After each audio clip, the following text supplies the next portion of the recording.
സംസ്ഥാന സർക്കാർ ഗവൺമെന്റ് കരാറുകാരോട് അവഗണന കാട്ടുകയാണെന്ന് all Kerala government contractors association Alappuzha ജില്ലാ കമ്മിറ്റി ഭാരവാഹികൾ വാർത്താ സമ്മേളനത്തിൽ ആരോപിച്ചു.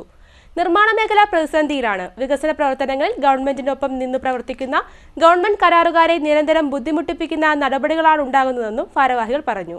സംസ്ഥാന സർക്കാർ കരാർ മേഖലയെ ശ്വാസം മുട്ടിക്കുന്ന നടപടികളാണ് സ്വീകരിക്കുന്നതെന്ന് all Kerala government contractors association Alappuzha ജില്ലാ കമ്മിറ്റി ഭാരവാഹികൾ വാർത്താസമ്മേളനത്തിൽ ആരോപിച്ചു. ഞങ്ങളുടെ ബില്ലുകൾ കിട്ടിയിട്ട് വർഷങ്ങളായി. അത് കൂടാതെ ഇപ്പം ഞങ്ങളെ ഉപദ്രവിച്ചിട്ടിരിക്കുന്നത് ഇപ്പം ലൈസൻസ് പുതുക്കുന്നതിന് 6 ലക്ഷം രൂപ കൊടുക്കണം. ആ രീതിയിലേക്കൊക്കെ സർക്കാർ നീങ്ങിക്കൊണ്ടിരിക്കുകയാണ്. വികസനം എന്ന് പറഞ്ഞ ഇവിടെ എപ്പോഴും ഉദ്ഘാടനം നടക്കുന്നുണ്ട്, പക്ഷേ വർക്ക് ചെയ്ത കോൺട്രാക്ടർമാർക്ക് പൈസ കിട്ടുന്നില്ല. ഇവിടെ ഇപ്പോൾ ആപാട് ഊരാളുകൾ സൊസൈറ്റിക്ക് മാത്രം കാശ് കൊടുക്കുന്നുണ്ട്. ഇപ്പോൾ കരാറുകാർ പലരും മാറിക്കൊണ്ടിരിക്കും. ഇത്രയും ലക്ഷം രൂപയൊക്കെ കൊടുത്ത് ഈ ലൈസൻസിന് ഇത്രയും രൂപ കൊടുത്ത് വർക്ക് എടുത്താൽ പൈസയും കിട്ടത്തില്ല. ഇതിൽ ഒരുപാട് കരാറുകാർ എല്ലാ ജില്ലകളിൽ നിന്നും പൊഴിഞ്ഞുകൊണ്ടിരിക്കുകയാണ്. ആ സാഹചര്യമാണത്. അതുപോലെ തന്നെ ഞങ്ങളിപ്പോൾ സെക്യൂരിറ്റി വെച്ച് കഴിഞ്ഞാൽ 5% സെക്യൂരിറ്റി ആക്കണം. ഇപ്പോൾ 2 കൊല്ലം വർക്ക് എടുത്താൽ അതിൻ്റെ 5% വെക്കും. അത് 5 വർഷം കഴിഞ്ഞാണ് അത് കിട്ടുന്നത്. അതായത് 2 മെയിൻ്റനൻസ് വർക്ക് കഴിയണം കാലാവധി, അപ്പോഴാണ് സെക്യൂരിറ്റി കിട്ടുന്നത്. അതുപോലെ തന്നെ മുദ്രപത്രങ്ങൾ, ഈ വർക്കിൻ്റെയൊക്കെ ഒരു 1.1% ഞങ്ങൾ അടക്കണം. പണ്ടൊക്കെ 200 രൂപ പത്രം മതിയായിരുന്നു.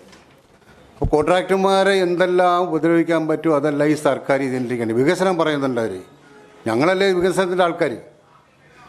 ഊരാളുകൾ ഇപ്പോൾ എത്ര വർഷം ഈ ചങ്ങനാശ്ശേരി റോഡ് വർക്കുന്നുണ്ട്. അവർക്ക് 1000 കോടിയല്ലേ പറഞ്ഞു, 1000 കോടി ഇപ്പോൾ എത്ര അതിൻ്റെ ഇരട്ടി കോടിയായി. ഇപ്പോഴും ആ വർക്ക് തീർന്നിട്ടില്ല. അവർക്ക് അഡ്വാൻസ് പേയ്മെൻറ്റാണ്. ഇപ്പോൾ വയനാട് ഞങ്ങളുടെ അസോസിയേഷൻ 1800 രൂപക്ക് സ്ക്വയർ ഫീറ്റിന് ആ കെട്ടിടം ചെയ്യാമെന്ന് ഞങ്ങൾ ആവശ്യപ്പെട്ടതാണ്. അത് 3000 രൂപയ്ക്ക് ഊരാളുകളിന് അഡ്വാൻസ് പേയ്മെൻറ്റും കൊടുത്ത്, അഡ്വാൻസ് അല്ല ഫുൾ എമൗണ്ട് കൊടുത്ത് അവർക്ക് അവരെ കൊണ്ട് ചെയ്യിപ്പിക്കുകയാണ്. അങ്ങനെ പല മേഖലകളും. അപ്പോൾ ഒരു രീതിയിലും മുന്നോട്ട് പോകാൻ പറ്റാത്ത കരാറുകാരെല്ലാം C ക്ലാസ് കരാറുകാരൊക്കെ ഒരുപാട് പോലെ ജപ്തിയുടെ വക്കീലേക്ക് എത്തിയിരിക്കുകയാണ്. ആ രീതിയിലേക്ക് നീങ്ങിക്കൊണ്ടിരിക്കുകയാണ്. നിർമ്മാണ മേഖല പ്രതിസന്ധിയിലാണ്. വികസന പ്രവർത്തനങ്ങളിൽ സർക്കാരിനോടൊപ്പം നിന്ന് പ്രവർത്തിക്കുന്ന ഗവൺമെന്റ് കരാറുകാരെ നിരന്തരം ബുദ്ധിമുട്ടിക്കുന്ന നടപടികളാണ് ഉണ്ടായിക്കൊണ്ടിരിക്കുന്നത്. കരാർ രജിസ്ട്രേഷൻ എടുക്കുന്നതിന് അടയ്ക്കേണ്ട ഡിപ്പോസിറ്റ് തുക 3 ഇരട്ടിയായാണ് വർദ്ധിപ്പിച്ചത്. ഇൻഷുറൻസ് തുകയിലും വർധനവുണ്ടായി.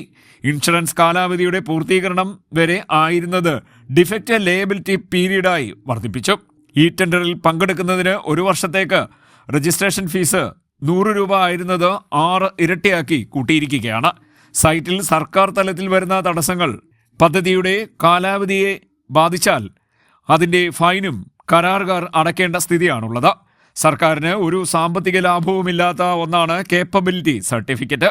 അത് A&B ക്ലാസ്സുകാർക്ക് ഇപ്പോഴും നിലനിർത്തിയിരിക്കുകയാണ്. ബാങ്കുകൾ സർട്ടിഫിക്കറ്റുകൾക്ക് വലിയ തുക ഈടാക്കുന്ന സ്ഥിതിയാണ് ഉള്ളതെന്നും അസോസിയേഷൻ ഭാരവാഹികൾ പറഞ്ഞു. CDNet news, Kayamkulam.